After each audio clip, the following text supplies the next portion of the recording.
అది ఇన్ఛార్జ్ కదా, పోనీ ఇన్ఛార్జ్ తీసేసాను, పోనీ కలెక్టర్ నన్ను చేయమనండి, ఎస్పీ గారు నన్ను చేయమనండి, లేకుంటే పార్టీ నన్ను చేయమనండి. మేము ఇంట్లో ఒక కార్యకర్తగా తెలుగుదేశం జెండా మూసేదానికి ఎప్పుడూ రెడీ ఉంటాం. ఇంత అభిమానంతో వచ్చిన చేతులెత్తి నమస్కరిస్తున్నాం.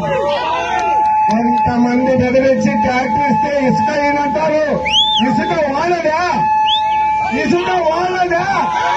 ఒక్కసారి ఆలోచించాలి. మేము కూడా ఈ రోజు జరిగిన పరిణామాన్ని నారా చంద్రబాబు గారిని, నారా లోకేష్ గారి దృష్టికి తీసుకెళ్తున్నాం.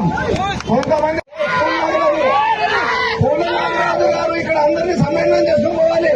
సమయం చేసుకోకుండా వాళ్ళ వ్యక్తిగత ట్రాక్టర్లో జెండా పెట్టిన జెండా లేకపోతే మేము ఎందుకు ఎక్కుతాం? మా కార్యకర్తలు ఎందుకు ఎక్కుతారు? జెండా తెలుగుదేశం జెండా పెట్టండి, ఎక్కడికైనా పిల్లలు వస్తాం, కానీ వ్యక్తిగత జెండా పెట్టారు. మా కార్యకర్తలు కూడా రారు. మేము ఇన్ఛార్జ్ గా ఉంటేనే, మామూలు కార్యకర్తగా ఉంటేనే ఇంతమంది. ఇప్పుడు మీ ప్రశ్నకు జవాబు, ఆయన ఇన్ఛార్జ్ కాదంటే ఇంతమంది ఎలా వస్తారు? ఇన్ఛార్జ్ ప్రకటించమను, ఎట్లుంటుందో ఊపి చూస్తా. ఇన్ఛార్జ్ ఆల్రెడీగా మీకు అందరికీ తెలుసు. ఇప్పుడు సీఎం రిలీఫ్ ఫండ్ ఇస్తున్నాం, దాంట్లో పి వీరభద్ర కూడా ఇన్ఛార్జ్ కానీ పోస్టులు వస్తాయి. ఎవరనేది కూడా తెలుసు. మరి ఇదే విధంగా ఈ రోజు ప్రభుత్వం ప్రోగ్రామ్, ఇది ప్రభుత్వం ప్రోగ్రామ్ తో జెండాలు పెట్టాలంటే నేను పెట్టానా? నేను మా నాయన్ని, నా అబ్బాయిని జెండా పెట్టాను. అది కాదు పద్ధతి. తెలుగుదేశం జెండా తెలుగుదేశం పార్టీ అజెండాతోనే పోవాలి. వ్యక్తిగత జెండాలు పెట్టాలి. మరి వ్యక్తిగత జెండాలు పెట్టారు, మరి ఏదైనా పనులు చేశారు. ఈ రోజు ఆరూరులో వర్గ విభాగాలు తెల్లజెండా అయ్యింది కనుక ప్రజలు చూడాలి. ఈరోజు ఆల్మోస్ట్ ఆల్ ప్రజలకు తెలిసిపోయింది. పనిచేసే వాళ్ళు ఎవరు, పని చేయకుండా వాళ్ళు ఎవరు, ప్రోగ్రామ్స్ ఇలాంటి గొడవలు చేసేవాళ్ళు ఎవరు. ఒకసారి గుర్తించుకోవాలి మీరందరూ. ఎందుకంటే నేను చెప్పేది ఒకటే, మనం ఈరోజు అన్నదాత సుఖీభావ ప్రోగ్రాం చేస్తున్నాం ఆ పార్టీ ఆదేశం మేరకు.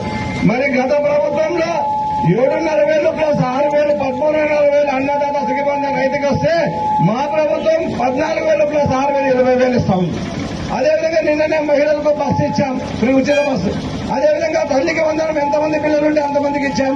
అదేవిధంగా మేము ఈరోజు ప్రతి ఒక్క బడుగు బలహీన వర్గాలకి, అంటే స్పౌస్ భర్త చనిపోయిన వాళ్ళకి మళ్ళా పెన్షన్లు ఇచ్చాం. అదేవిధంగా 3,000 ఉండే పెన్షన్ 4,000 చేశాం.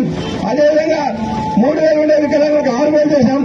మరి అదే బెడ్రీటర్ వాళ్ళకి 15,000 ఉండేది 15,000 చేశాం.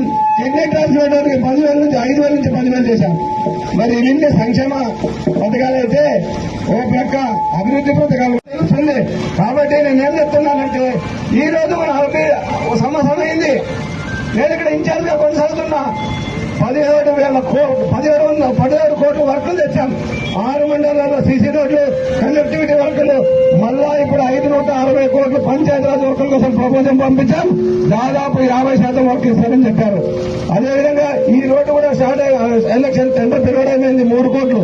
ఇక్కడ పక్కనుండే దేవరగట్టు బాలముంజేశ్వర స్వామి, మళ్ళా మీకు అందరికీ తెలుసు, పక్క రాష్ట్రాలు తెలుసు. ఆ దేవరగట్టు రోడ్డు లేకుండా 3 కోట్ల 20 శాంక్షన్ చేసిన ఘనత చంద్రబాబు నాయుడు గారు. ఇలాంటి మంచి పనులు చేసే ముందుంటాం. ఎవరినో కొంతమందిని అడ్డబెట్టుకుని కొంతమంది ఆపేయకపోతే ప్రజల ప్రవాహాన్ని, ఏడు ప్రవాహాన్ని, వరద ప్రవాహాన్ని ఎవరు ఈ రోజు ప్రజలను ముందు ఒక్కడే ఆగదు, అన్ని జరుగుతాయి. కనుక నేను చెప్తున్నా, రాబోయే మన లోకల్ బాడీ ఎలక్షన్ లో ఖచ్చితంగా 90% నుంచి 90% జెండా మనం ఎగరేస్తామని మీకు అందరూ మేము చూస్తున్నాం. అందరూ ధైర్యంగా ఉండండి. ఇప్పుడు ఆల్రెడీ కాలాతీతమైంది. మనమందరం మన పార్టీ ఆఫీసులో భోజనం చేపించాం. ఈ రోజు శ్రావణ కళా శనివారం కాబట్టి బచ్చాలు భోజనం చేపించాము. మీరు అందరూ వచ్చి